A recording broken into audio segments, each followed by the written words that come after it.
Guys, good evening. Guess what? Kung saan ako nakahiga? Sa sahig. Nasira yung kama namin. Ayun no. Yan yung bed namin. Nag-split yung paa niya. Hindi kasi maganda yung yung gamit na pangpaa. Manipis lang. Tapos yun. Ay, mabuti na lang at hindi ako nahulog sa bed. Nag-split lang siya guys. Tapos yun, broken na. Tapos masakit yung braso ko, natagtag dahil sa pagbagsak ko, lalong sumakit. Yung yung tinaksin na anti-tetano, nabugbog siya. Dahil sa may ginawa ko dun sa garden ko. Tapos, after, masakit na yung braso ko.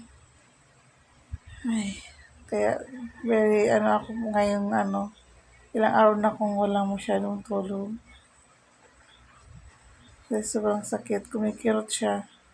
Bawal pa man din uminom ng gamot ang buntis. And ngayon, wala, masakit na yung braso ko.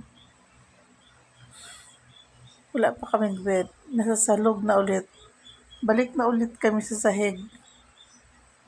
Kaya hirap na hirap akong tumayo. Mahirap na akong bumangon dito, lalo pag-iihi. Ay, nakakainis, nakakaloka. Hindi ako kinaya. Pumunta ko sa barangay hall kanina.